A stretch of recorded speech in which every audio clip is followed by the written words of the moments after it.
ಆದ್ರೆ ಈಗ ವಿಪಕ್ಷಗಳು ಮಾಡ್ತಿದ್ದಾವೆ ಆರೋಪವನ್ನ ರಾಜ್ಯ ಸರ್ಕಾರದ ಮೇಲೆ, ಮತ್ತು ಇದು ಸರಿಯಾದ ರೀತಿಯಲ್ಲಿ ಆಗ್ತಿಲ್ಲ ಅಂತ. ಅಕ್ರಮ ಬಾಂಗ್ಲಾ ವಲಸಿಗರು ಅವರನ್ನ ಮತದಾರರನ್ನಾಗಿ ಸೇರ್ಪಡೆ ಮಾಡ್ತಿದ್ದಾರೆ ಅಂತ ನೇರವಾಗಿನೇ ಆರೋಪ ಮಾಡ್ತಿದ್ದಾರೆ ಕುಮಾರಸ್ವಾಮಿ ಅವರು ಮತ್ತು ಶೋಭಾ ಕರಂದ್ಲಾಜೆ ಅವರು. ಕೆಲವು ವಿಡಿಯೋಗಳನ್ನು ಕೂಡ ಅವರು ತೋರಿಸಿದ್ದಾರೆ.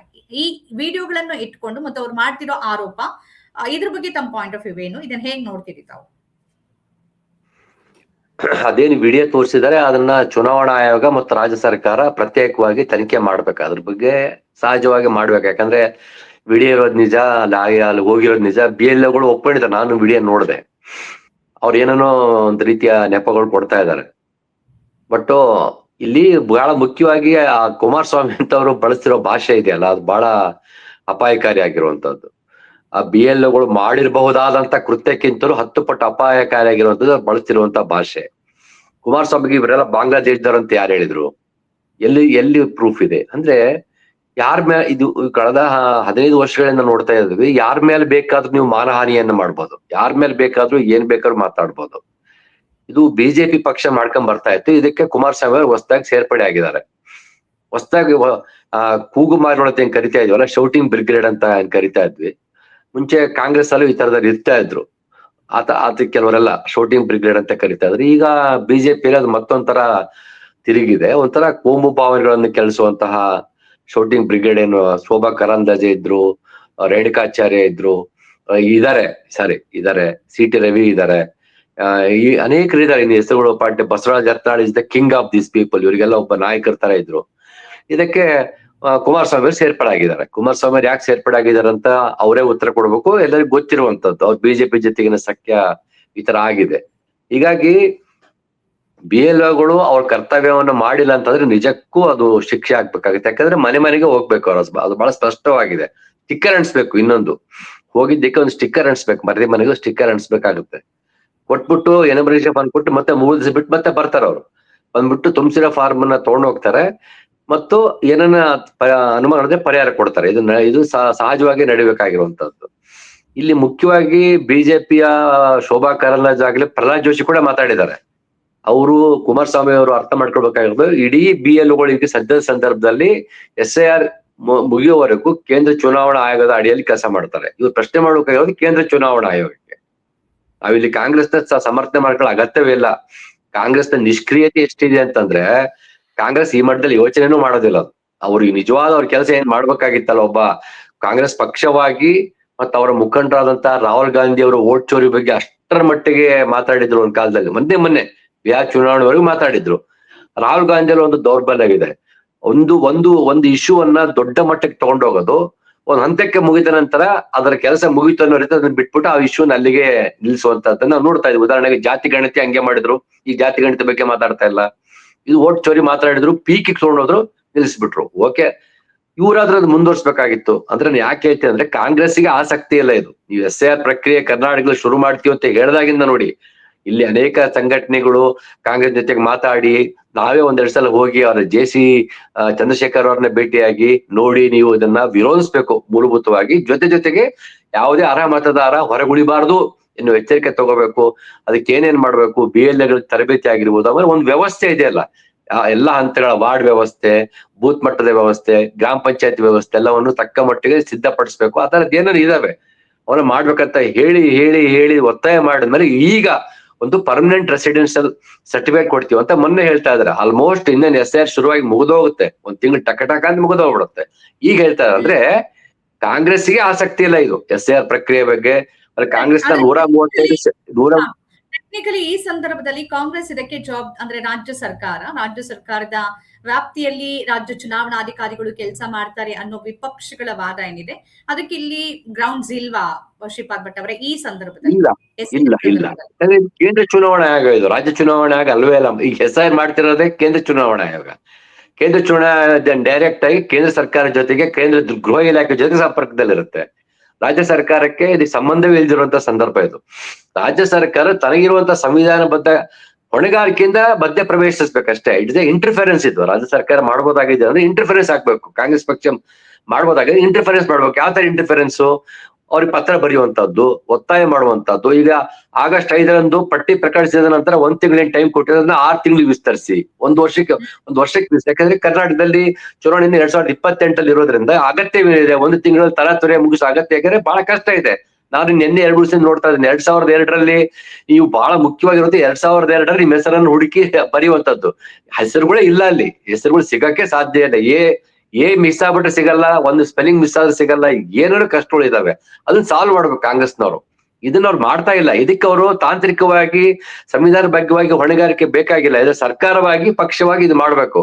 ಮತ್ತು ಕುಮಾರಸ್ವಾಮಿ ಪಕ್ಷ ಮಾಡ್ಬೇಕು, ಇದನ್ನ ಬಿಜೆಪಿ ಪಕ್ಷವೂ ಮಾಡ್ಬೇಕು. ಅವ್ರಿಗೂ ಈ ಕೆಲಸ ಇದೆ, ಅವ್ರಿಗೂ ಮತದಾರರಲ್ವಾ. ನಾನು ಹೇಳ್ತಿರೋದು 2 ತರ ಇದೆ. ಅವ್ರಿಗೆ ವೋಟ್ ಮಾಡೋ ಮತದಾರರಂತ ಅಲ್ಲದೆ ಹೋದ್ರು ಕೂಡ ಒಂದು ಜವಾಬ್ದಾರಿಯುತ ಪಕ್ಷವಾಗಿ ರಾಜ್ಯದ ಮತದಾರರ ಪರವಾಗಿ ಸಂವಿಧಾನದ ಪರವಾಗಿ ಮಾಡ್ಬೇಕು ಕೆಲಸವನ್ನ. ಅದನ್ನ ಬಿಟ್ಬಿಟ್ಟು ಇವರು ಕ್ಷುಲ್ಲಕ ಕಾರಣಕ್ಕೋಸ್ಕರ ಬಾಂಗ್ಲಾದೇಶಗಳು ಅಂತ ಹೇಳೋದು, ಇಡೀ ಕುಮಾರಸ್ವಾಮಿ ಅವರ ಒಂದು ಕೀಳು ಮಟ್ಟದ ರಾಜಕಾರಣ ಮುಂದುವರಿತಾ ಇದೆ. ಇದು ಕೀಳು ಮಟ್ಟದ ರಾಜಕಾರಣ ಮುಂದುವರಿತಾ ಇದೆ. ಈಗ ಬಿಜೆಪಿ ಹೇಳಿಕೆಗಳಿಗೆ ಒಂದು ಬ್ರಾಂಡ್ ಅಂಬಾಸಿಡರ್ ರೀತಿಯಲ್ಲಿ ಅವ್ರು ಇದ್ದಾರೆ.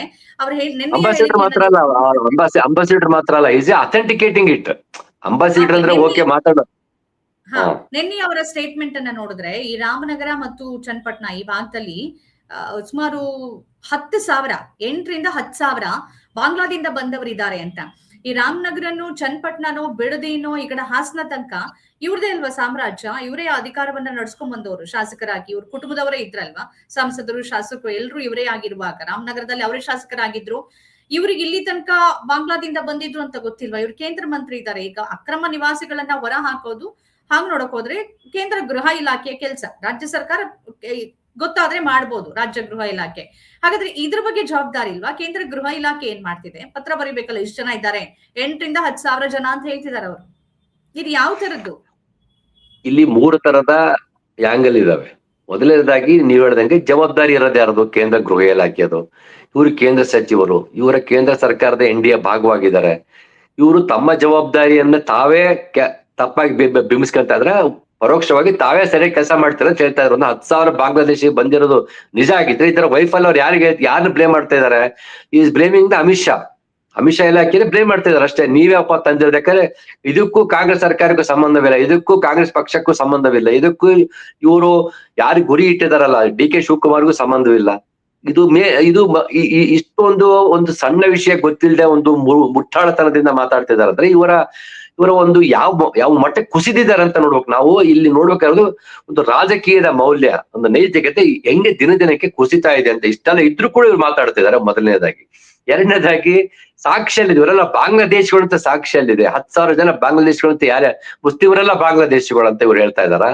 ಇದು ಅಂತ ಒಂದು ಕೀಳು ಮಟ್ಟದ ರಾಜಕಾರಣ ಆಗುತ್ತೆ. ಮುಸ್ಲಿಮರು ಭಟ್ ಅವರೇ, ಅಂದ್ರೆ ಇವ್ರು ಹೇಳ್ತಿರೋದು ಶೋಭಾ ಕರಂದ್ಲಾಜೆನೋ ಪ್ರಹ್ಲಾದ್ ಜೋಶಿನೋ ಅಶೋಕೋ ಅಥವಾ ಕುಮಾರಸ್ವಾಮಿ ಸ್ಟೇಟ್ಮೆಂಟ್ ನೋಡ್ತಿದ್ರೆ ಇಲ್ಲಿರೋ ರಾಜ್ಯದಲ್ಲಿರೋ ಮುಸ್ಲಿಮ್ರೆಲ್ಲರೂ ಕೂಡ ಅಕ್ರಮ ನಿವಾಸಿಗಳು, ಅವರು ರಾಜ್ಯದ ಮತದಾರ, ದೇಶದ ಮತದಾರರೇ ಅಲ್ಲ, ಅವರೆಲ್ಲರನ್ನ ಮತದಾರರ ಪಟ್ಟಿ ಸೇರಿಸ್ತಿದೆ ಅನ್ನೋ ರೀತಿಯಲ್ಲಿ ಮಾತಾಡ್ತಿದ್ದಾರೆ. ಎಂತ ಈಗ ನಾವೆಲ್ಲ ಮಾನಸಿಕವಾಗಿ ಸಿದ್ಧರಾಗಿದ್ವಿ. ಬಸವರಾಜ ಯತ್ನಾಳ್ ಅವರಿಗೆ, ಶೋಭಾ ಕರಂದ್ಲಾಜೆ ಅವರಿಗೆ, CT ರವಿ ಅಂತವರಿಗೆ, ಪ್ರಹ್ಲಾದ್ ಜೋಶಿ ಅಂತವರಿಗೆ, ಅವ್ನು ಯಾರು ಅನಂತ್ ಕುಮಾರ್ ಹೆಗಡೆ ಅಂತವರಿಗೆ, ಸುರೇಶ್ ಕುಮಾರ್ ಅಂತವ್ರ ಅವ್ರ ವರ್ತನೆಗೆ, ಅವರ ಈ ತರ ಹಸಿ ಸುಳ್ಳು ಹೇಳುವಂತದ್ದು, ಆಮೇಲೆ ದ್ವೇಷ ಬಿತ್ತುವಂತದ್ದು, ಧ್ರುವೀಕರಣ ಮಾಡುವಂತದ್ದು ನಾವು ಮಾನಸಿಕ ಸಿದ್ಧರಾಗಿ ಅವ್ರನ್ನ ಅಷ್ಟು ಯಾರು ಕೇರ್ ಮಾಡ್ತಿರಲಿಲ್ಲ ಅವ್ರ ಮಾತುಗಳಿಗೆ. ಶೋಭಾ ಕರಂದ್ಲಾಜೆ ಮಾತುಗಳು ಯಾರು ಕೇರ್ ಮಾಡ್ತಿರಲಿಲ್ಲ. ಯಾಕಂದ್ರೆ ಅವರ ಗುಣವೇ ಅಂತದ್ದು, ಅವರ ಆಯ್ಕೆನ ಆಗಿರೋದ್ರಿಂದ. ನನ್ ಪ್ರಕಾರ ಅವರ ಮತದಾರರು ಅವ್ರೇನ್ ಬೆಂಬಲಿಗರಂತ ಏನಿದ್ರಲ್ಲ, ಕೆಲವರು ಒಂದು ನಡುಪಂಥದ, ಅವರು ಕೂಡ ಅವ್ರನ್ನ ಅಷ್ಟು ಗಂಭೀರವಾಗಿ ಪರಿಗಣಿಸ್ತಾ ಇರಲಿಲ್ಲ. ಹಂಗಾಗಿ ಶೋಭಾ ಕರಂದ್ಲಾಜೆಗೆ ಯಾವುದೇ ಒಂದು ಮಾತಿಗೆ ಬೆಲೆ ಇಲ್ಲ. ನೀವು ಇತ್ತೀಚಿನ ದಿನಗಳು ನೋಡಿ, ಅವ್ರು ಈಗ ಮುಂಚೆ ಒಂದು ಕಾಲಕ್ಕೆ ಈ ತರ ವಿಭಜಕ ಮಾತುಗಳನ್ನಾಡಿ ದ್ವೇಷ ಬಿತ್ತಿ ಗಲಭೆ ಮಾಡುವಂತ ಕೆಪಾಸಿಟಿ ಇದ್ದವ್ರಿಗೆ ಅವ್ರಿಗೆ ಅದ್ರೂ ಸಾಧ್ಯ ಆಗ್ತಿಲ್ಲ. ಅಷ್ಟ್ರ ಮಟ್ಟಿಗೆ ನಾರ್ಮಲ್ಸಿ ಬಂದಿದೆ ಅಂತ ಹೇಳ್ತಾ ಇಲ್ಲ. ಜನಗಳು ಕೂಡ ತಲೆ ಕೆಡಿಸ್ಕೊಳ್ಳದೆ ತಮ್ಮ ಪಾಡಿಗೆ ತಾವು ಬದುಕುವಂತ ತಲುಪಿದಾರೆ ಅಂತ ನಾನು ನಂಬಿದ್ದೀನಿ. ಇದು ಒಂದ್ ಕಡೆ ಆಗ್ತದೆ. ಈಗ ಆ ಪಟ್ಟಿಗೆ ಇಷ್ಟೋ ಒಂದು ತನ್ನದೇ ಆದಂತ ಒಂದು ರಾಜಕಾರಣ ಮಾಡುವಂತ ಒಂದು ವೇದಿಕೆ, ಒಂದು ಅಖಾಡೆ ಇಟ್ಕೊಂಡಿರುವಂತ, ಒಂದು ಕಾನ್ಸ್ಟಿಟ್ಯೂಷನ್ ಇರುವಂತಹ ಕುಮಾರಸ್ವಾಮಿ ಕೂಡ ಆ ಸಾಲಿಗೆ ಸೇರ್ತಾ ಇದ್ದಾರೆ. ಇದರಿಂದ ನಷ್ಟ ಯಾರಿಗೂ ಇಲ್ಲ, ರಾಜ್ಯಕ್ಕೂ ಯಾವ ನಷ್ಟ ಇಲ್ಲ, ಅವ್ರ ಕುಟುಂಬಕ್ಕೆ ನಷ್ಟ ಆಗ್ಬೋದು ಹೊರತಾಗಿ ರಾಜ್ಯಕ್ಕೆ ಯಾವ್ದು ನಷ್ಟ ಇಲ್ಲ. JDS ಪಕ್ಷಕ್ಕೂ ಇದ್ರೆ ಅದೊಂದು ಪಕ್ಷ ಅಂತಿದ್ರೆ ಅದಕ್ಕೂ ನಷ್ಟ ಆಗುತ್ತೆ. ಎರಡನೇದಾಗಿ ಕುಮಾರಸ್ವಾಮಿ ಆ ಮೂಲಕ ತನಗೆ ರಾಜಕೀಯ ಬೇಳೆ ಬೇಯಿಸ್ಕೊಂತೇನಂದ್ರೆ 2 ತರದ ರಾಜಕೀಯ ಬೇಳೆ ಇದೆ. ಒಂದು ರಾಮನಗರ ಜಿಲ್ಲೆಯ ಮುಂದಿನ ರಾಜಕಾರಣ, ಅದು ನೆಕ್ಸ್ಟ್ ಮುಂದಿನ ಅದರ ಪಕ್ಕದ ಜಿಲ್ಲೆಯಾದಂತಹ ಮಂಡ್ಯಕ್ಕೆ ವಿಸ್ತರಿಸ್ಕೊಂಡು ಅಲ್ಲಿ ಕೂಡ ತನ್ನ ಮರುಹುಟ್ಟು ಪಡಿಬಹುದಂತ ಎರಡನೇ ರಾಜಕಾರಣ. ಮೂರನೇ ರಾಜಕಾರಣ ಡಿ ಕೆ ಶಿವಕುಮಾರ್. ಈ ದೇವೇಗೌಡ ಕುಟುಂಬ ಕಳೆದ 30 ವರ್ಷಗಳಿಂದ ಮಾಡ್ಕೊಂಡ್ ಬಂದಿರೋದು ಏನಂದ್ರೆ ಈ ತರದ ಒಂದು ದ್ವೇಷದ ರಾಜಕಾರಣ, ವ್ಯಕ್ತಿಗತವಾಗಿ ಹಗೆತನವನ್ನು ಹುಟ್ಟು ಹಾಕುವಂತದ್ದು. ಒಂದ್ ಕಾಲಕ್ಕೆ ಸಿದ್ದರಾಮಯ್ಯ ವಿರುದ್ಧ ಹಗೆತನ ಹುಟ್ಟಾಕಿದ್ರು, ಒಂದ್ ಕಾಲಕ್ಕೆ ಹಾಸನದ ಕಾಂಗ್ರೆಸ್ ಪಕ್ಷದ ಜೊತೆಗೆ ಆಗ ನಂಜುಂಡೇಗೌಡರು ಅಂತಿದ್ರು, ಅವ್ರ ವಿರುದ್ಧ ಹಗೆತನ ಹುಟ್ಟಾಕಿದ್ರು. ಅದಕ್ಕೆ ಮುಂಚೆ ಹನುಮೇಗೌಡರು ಹಗೆತನ ಹುಟ್ಟಾಕಿದ್ರು. ಇದು ದೇವೇಗೌಡ ಕುಟುಂಬಕ್ಕೆ ಬಂದಂತಹ ಒಂದು ಗುಣ ಇದು. ಅಂದ್ರೆ ಒಬ್ರಿಗೂ ಒಬ್ಬ ಹಗೆತನ ಬೇಕು ಒಂದು ವ್ಯಕ್ತಿಯ ಜೊತೆಗೆ, ವ್ಯಕ್ತಿಯ ವಿರುದ್ಧ. ಈಗ ಡಿ ಕೆ ಶಿವಕುಮಾರ್ ಇದ್ದಾರೆ. ಇದು ಡಿ ಕೆ ಶಿವಕುಮಾರ್ ಏನ್ ಮಾಡ್ತಾ ಇದ್ದಾರೆ, ರಾಮನಗರವನ್ನ ತಮ್ಮ ರಿಪಬ್ಲಿಕ್ ಮಾಡ್ಕೊಳಕ್ ಹೋಗಿದ್ದಾರೆ. ಕನಕಪುರ ಒಂದು ಆಗೋಯ್ತು, ಈಗ ರಾಮನಗರವನ್ನ ತಮ್ಮ ರಿಪಬ್ಲಿಕ್ ಮಾಡ್ತಾ ಇದ್ದಾರೆ. ಯಾವ ತರ ಮಾಡ್ತಾ ಇದ್ದಾರೆ, ಬೆಂಗಳೂರು ದಕ್ಷಿಣ ಜಿಲ್ಲೆ ಅಂತ ಕರೆಯುವಂತದ್ದು, ರಾಮನಗರ ಜಿಲ್ಲೆ ಆಗಿತ್ತದು, ಅದ್ರ ದಕ್ಷಿಣ ಜಿಲ್ಲೆಗೆ ಸೇರಿಸ್ತೀವಂತದ್ದು. ದಕ್ಷಿಣ ಜಿಲ್ಲೆಗೆ ಸೇರಿಸಿ ಕನಕಪುರ ಜೊತೆಗೆ ರಾಮನಗರ ಲಿಂಕ್ ಮಾಡಿದ್ರೆ ಇಲ್ಲಿ ಡಿ ಕೆ ಶಿವಕುಮಾರ್ ಅವರ ಕೀಳು ರಾಜಕಾರಣವೂ ಇದೆ. ಇದಕ್ಕೆ ಸಂಬಂಧ ಇಲ್ಲ. ಬೇರೆ ಪ್ರಶ್ನೆ ನಾನು ಹೇಳ್ತಿರುವಂತದ್ದು, ಇದು ಯಾವ್ಯಾವ ರೀತಿಯ ಪ್ರಯೋಗಕ್ಕೆ ಒಳಪಡ್ತಾ ಇದೆ ಅಂತ ನಾನು ಹೇಳ್ತಿರುವಂತದ್ದು. ಇದು ನೋಡಿ, ಇವ್ರಿಗೆ ಏನಕ್ಕೆ ಬೇಕಿತ್ತು ಬೆಂಗಳೂರು ದಕ್ಷಿಣ ಜಿಲ್ಲೆ? Why is capturing Ramanagar? ಅವ್ರಿಗೆ ರಾಜಕಾರಣ ಮಾಡೋಕೆ ಬೇಕಾದಷ್ಟಿದೆ. ಅಂದ್ರೆ ಪ್ರತಿಯೊಬ್ಬ ರಾಜಕಾರಣಿಗೂ ಒಂದು ರಿಪಬ್ಲಿಕ್ ಬೇಕು. ನನಗೊಂದು ಶಿಕಾರಿಪುರ ರಿಪಬ್ಲಿಕ್, ಒಂದು ಬಳ್ಳಾರಿ ರಿಪಬ್ಲಿಕ್, ಒಂದು ಹಾಸನ ರಿಪಬ್ಲಿಕ್, ಒಂದು ರಾಮನಗರ ರಿಪಬ್ಲಿಕ್. ಈ ರಾಮನಗರ ರಿಪಬ್ಲಿಕ್ ಮೇಲೆ ಎಲ್ಲರಿಗೂ ಕಂಡಿದೆ. ಈಗ ಆಲ್ರೆಡಿ ಮಂಡ್ಯದಲ್ಲಿ ಒಂದು ದೇಶ ಬಿತ್ತು ರಾಜಕಾರಣ ಮಾಡಿದ್ದಾರೆ. ಸಕ್ಸಸ್ ಆಗಿದಾರೆಲ್ಲ ಗೊತ್ತಿಲ್ಲ, ಗಲೆಗೊಳ್ತಾ ಮಾಡೋದ್ರಲ್ಲಿ ಯಶಸ್ವಿಯಾಗಿದ್ದಾರೆ. ಕೆರಗೋಡಲ್ಲಾಗಿದೆ, ಮಂಡ್ಯ ನಗರದಲ್ಲಾಗಿದೆ. ಈಗ ನಿಧಾನಕ್ಕೆ ಈ ಕಡೆ ಬರ್ತಾ ಇದಾರೆ, ರಾಮನಗರಕ್ಕೆ ಬರ್ತಾ ಇದಾರೆ. ಅಂದ್ರೆ ಕುಮಾರಸ್ವಾಮಿ ಕೂಡ ಬಿಜೆಪಿಯ ಈ ಆಟಗಳನ್ನ ಕಲ್ತ್ಕೊಳ್ತಾ ಇದ್ದಾರೆ. Is becoming expert in that, expert ಆಗ್ತಾ ಇದ್ದಾರೆ. ಬಟ್ ಒಂದು ಕುಮಾರಸ್ವಾಮಿ ಅರ್ಥ ಮಾಡ್ಕೊಳ್ಬೇಕು, ಇದರಿಂದ ರಾಜ್ಯವನ್ನ ಅವರು ಮತ್ತೊಂದು ದಳ್ಳೂರಿಗೆ ತಳ್ಳಬಹುದೇನೋ ತಳ್ಳದೇ ಇರ್ಬೋದೇನೋ ಗೊತ್ತಿಲ್ಲ. ರಾಮನಗರದ ಜನತೆ ನಿರ್ಧರಿಸ್ತಾರೆ. ಆದ್ರೆ ಅವರ ರಾಜಕೀಯ ಬದುಕು ಹಂತ ಹಂತವಾಗಿ ಮುಗಿತಾ ಹೋಗುತ್ತೆ. ಪ್ರತಿಯೊಂದು ನಡೆ ಕುಮಾರಸ್ವಾಮಿ ಈ ತರ ಕೀಳು ಮಟ್ಟದ ರಾಜಕಾರಣ ನಡೆ ಅವ್ರ ಅನ್ಕೊಂಡಿದಾರಲ್ಲ, ಕನಸ್ತಾ ಇದಾರಲ್ಲ, ತಮ್ಮನ್ನ ಮತ್ತೊಂದು ನೆಲೆಗೆ ತಗೊಂಡೋಗುತ್ತೆ, RSS ಗೆ ಹತ್ರ ಮಾಡುತ್ತೆ. ಇನ್ನೇನಿಲ್ಲ, RSS ನ ಸುಪ್ರೀತ RSS ನ ಸಂತುಷ್ಟಗೊಳಿಸೋದು ಅಷ್ಟೇ ಇದು. ಮುಸ್ಲಿಮ್ನ ಬೈದಷ್ಟು RSS ನ ಸಂತುಷ್ಟ. ಶೋಭಾ ಕರಂದ್ಲಾಜೆ ನಾನ್ ನೋಡಿದಾಗ 10 ವರ್ಷದಿಂದ ಬೆಂಕಿ ಉಗುಳ್ತಾ ಇರ್ಲಿಲ್ಲ. ಅವ್ರು ಅವಾಗ ಆ ಕಾಲದಲ್ಲಿ ವಿದ್ಯುತ್ ಮಂತ್ರಿ ಆಗಿದ್ದಾಗ ಅಂತ ಬೆಂಕಿ ಉಗುಳುವ ರಾಜಕಾರಣಿ ಆಗಿರ್ಲಿಲ್ಲ ಅವರು. ಆದ್ರೆ ಕಳೆದ 10 ವರ್ಷಗಳಲ್ಲಿ ನಾವು ನೋಡಿದೀವಿ ಯಾವ ತರ ಬದಲಾವಣೆ. ಅಂದ್ರೆ ಅವ್ರಿಗೆಲ್ಲರಿಗೂ RSS ನ ಪ್ರೀತಿ ಮಾಡುವ, ಸಂತುಷ್ಟಿಗೊಳಿಸ್ಬಿಟ್ರೆ ತನಗೆ ಮತ್ತೊಂದಿಷ್ಟು ಅಧಿಕಾರ ಸಿಗುತ್ತೆ ಅನ್ನುವಂತಕ್ಕೆ ಹೋಗಿದ್ದಾರೆ. ಕುಮಾರಸ್ವಾಮಿ ಆ ತರ ಮಾಡೋದ್ರ ಮೂಲಕ ರಾಮನಗರವನ್ನ ಬೆಂಕಿ ಹಚ್ತಾರೋ ಇಲ್ವೋ ಮುಂದಿನ ದಿನಗಳಲ್ಲಿ ಹೇಳ್ತೀವಿ. ಆದ್ರೆ ಕುಮಾರಸ್ವಾಮಿಯ ರಾಜಕೀಯ ಮಾತ್ರ ದಿನದಿನಕ್ಕೆ ಮಂಕಾಗ್ತಾ ಕೊನೆಗೂ ಒಂದ್ ದಿವಸ ತನ್ನದೇ ಎಲ್ಲಿ ತಲುಪಬೇಕು ಆ ಹಂತಕ್ಕೆ ತಲುಪುತ್ತೆ ಅನ್ನೋದನ್ನ ಸ್ವತಃ ಕುಮಾರಸ್ವಾಮಿ ಅವರು, ಅವರ ಮಗನಾದಂತ ನಿಖಿಲ್ ಕುಮಾರಸ್ವಾಮಿ ಅವರು ಅರ್ಥ ಮಾಡ್ಕೊಂಡ್ರೆ ಒಳ್ಳೇದು. ನಮ್ಮ ಕಾರ್ಯಕ್ರಮಗಳನ್ನ ನೀವು ನೋಡ್ತಾ ಇದ್ರೆ ನಮ್ಮ ಚಾನೆಲ್ ಅನ್ನ ಸಬ್ಸ್ಕ್ರೈಬ್ ಮಾಡಿ, ಪಕ್ಕದ ಬೆಲ್ ಐಕಾನ್ ಒತ್ತಿ ನಮ್ಮನ್ನ ಬೆಂಬಲಿಸಿ. ಹಾಗೆ ನಮ್ಮ ಕಾರ್ಯಕ್ರಮಗಳನ್ನ ಲೈಕ್ ಮಾಡಿ, ಕಮೆಂಟ್ ಮಾಡಿ, ಅದನ್ನ ಬೇರೆಯವರಿಗೂ ವಾಟ್ಸ್ಆಪ್ ಮೂಲಕ ಶೇರ್ ಮಾಡಿ. ನೀವು ಹೀಗೆ ಮಾಡಿದಾಗ ನಮ್ಮ ಚಾನೆಲ್ ಮತ್ತಷ್ಟು ಜನರಿಗೆ ತಲುಪಲು ನೀವು ನಮ್ಮೊಂದಿಗೆ ಸಹಕರಿಸಿದ ಹಾಗಾಗುತ್ತೆ. ಇದು ನೀವು ಯಾವುದೇ ಖರ್ಚಿಲ್ಲದೆ ಕೆಲವೇ ಸೆಕೆಂಡುಗಳಲ್ಲಿ ನೀಡಬಹುದಾದ ಸಹಕಾರ. ಧನ್ಯವಾದಗಳು.